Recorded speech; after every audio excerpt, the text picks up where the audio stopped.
And welcome back to KBLP and The Walking Dead, Episode 7, Time for After. When we broke, we had just finished listening to Negan schmooze Eugene to no end, and Eugene goes off and, he's on cloud nine, and Negan's smiling. So, Eugene's looking for parts. And he comes across, hi, Bill. What did you think of Eugene in this episode? He was a bit crazy in this one. So Eugene's looking for parts, and he's walking down this hallway, opens the door, and he comes across Sasha's casket. And, of course, he's reminded of the sacrifice she made for the cause. And he kind of hesitates, and he's thinking about this, but, I think in his mind, to him it was a waste. And he finds her iPod, and right away he's thinking, and he plans to attach a makeshift remote control glider to lead the walkers away from the sanctuary. This is what I mean. He's very intelligent, he's smart, but no common sense. He's very lost. He is so...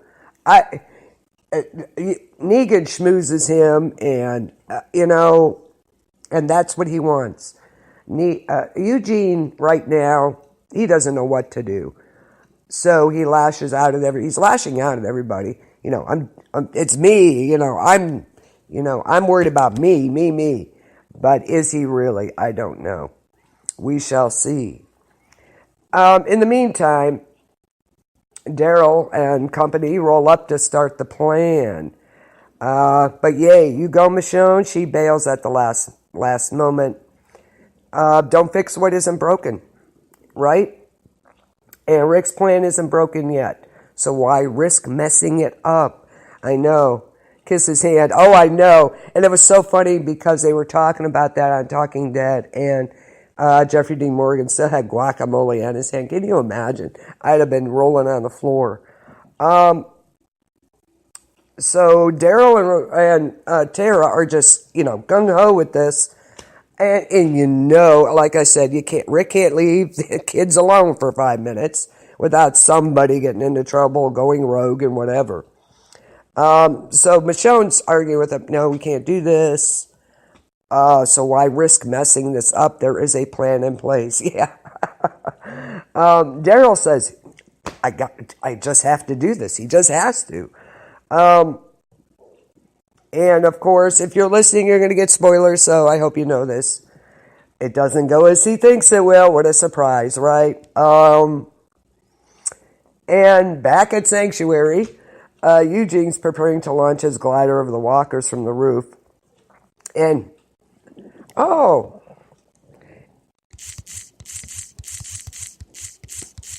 it's Denise Harris, and there's a picture of Medusa. That's my profile pic.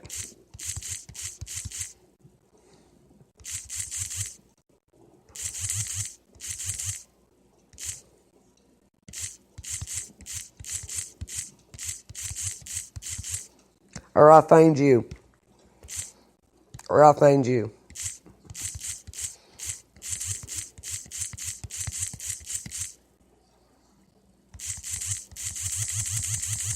I'm typing and talking.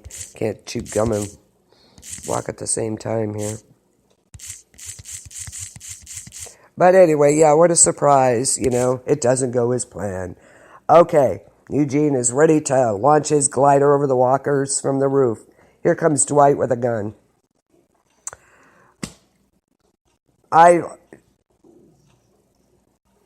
Dwight threatens to shoot him, of course. Eugene just goes on and launches the glider. I don't think he really believed Dwight was going to shoot him. Dwight then shoots the glider down as gunfire erupts from below, and Daryl drives the truck towards the sanctuary. So, why didn't Dwight just shoot Eugene and get it over with? I think it was because I think it was because there would be more questions than answers if he shot Eugene. Sure, he could make it out that, Eugene was the mole, yada, yada, yada. But then, I still think that, Negan would have been questioning that for sure. Plus, neither one of them wants any more people to die.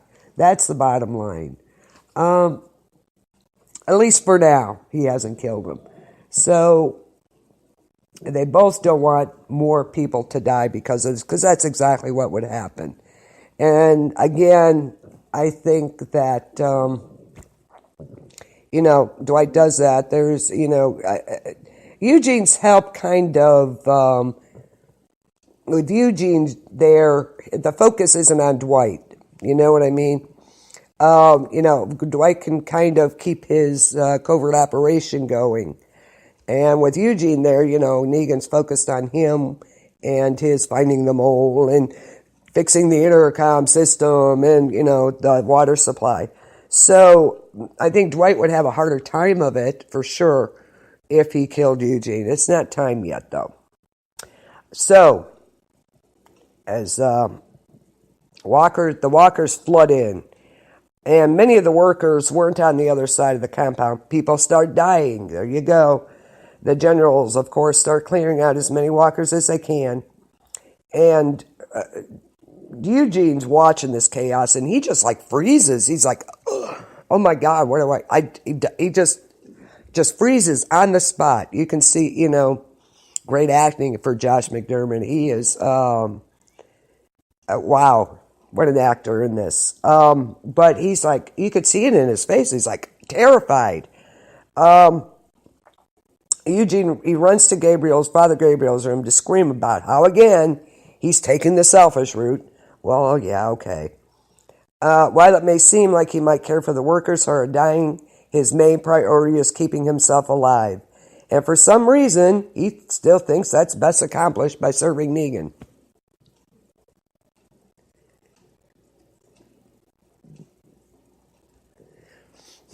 Could be. But in Eugene's mind right now, it's, I'm looking out for myself, and the best way I can do it is being with Negan. Okay, you go with that. We'll see how that works out for you.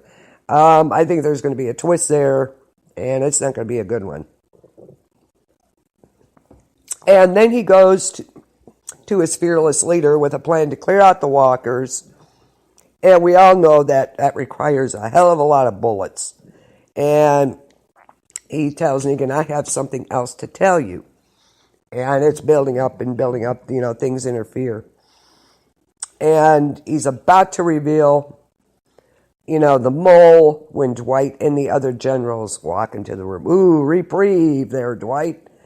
He doesn't, so he doesn't tell him.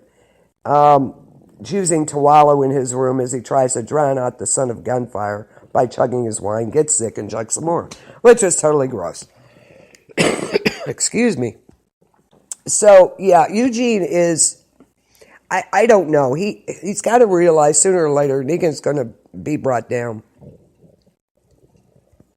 Yeah, could be. But, Negan keeps schmoozes him, and he thinks he's, the best thing since I don't know what. So, but I think he's trying to cover up, his cowardness, his inability to do anything by chugging that wine. Okay, and now we go back to the garbage pail people and Rick at the junkyard, and it's time for after, according to Jadis. He's hauled out of the container to be executed by a walker, the pole walker. No, it wasn't that good with the wine. I was like, oh, that was gross. Let's get sick, chug some more. Ugh. I was like, gag. Yeah. But anyway, they bring it. Jadis brings Rick out and brings out this pole walker. It's a walker being led out by a stick attached to its head. And right when you think he's going to get nailed, bam, Rick, bam, knocks a guy out, and he gains he's able to fight off the scavenger's guards, of course, and gains control of the walker, grabbing the stick and ripping its head off. And then he's able to take down Jadis, which was a moment. It was like, yes. And her face is like her eye is right there. And what was funny, Polly McIntosh said that it freaked her out because she thought they were just like mannequin heads, and here they were animatronics, and it freaked her totally out when she didn't know this till she was on the ground facing that head, and it was still moving around and stuff. She's like, oh my God. She said it really freaked her out. But he's able to subdue Jadis and hold her hostage. Of course, the walker's chomping at her. But that was actual fear because she didn't know they were animatronics. She thought they were just mannequin heads that they made up. When she submits, they forge a deal to give the scavengers a fourth of the sanctuary supplies if they fight with Rick against Negan. And he made sure to throw a no sculpting of naked Rick clause in there. Oh, come on, Rick. Oh, come on. You don't want your statue to be made? Come on. So, how can Rick even trust her? I mean, they've proved their disloyalty big time once already. So why would he think she's going to keep their word? Unless he's got a plan to make sure she does. I don't know, because, after they turned on him, how could Rick even trust her? Seriously.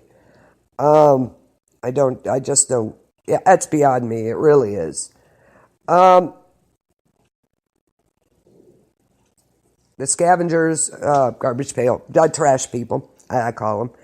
They drive Rick back toward the sanctuary, and he finds one of his snipers dead. He grabs his walkie and can't get anyone on the line. So he climbs up to get a better view of the sanctuary. And what does he see? Of course. Sure enough, no more walkers around the compound. And as usual, there's, Daryl really got in his way, in his own way this time. Yeah, she does. She's like, I lay with you. No. The look on Michonne's face and that was priceless. It really was. So, Rick gets up there and he sees,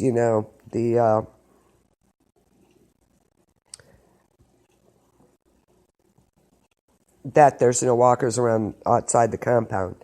I have some trivia for you.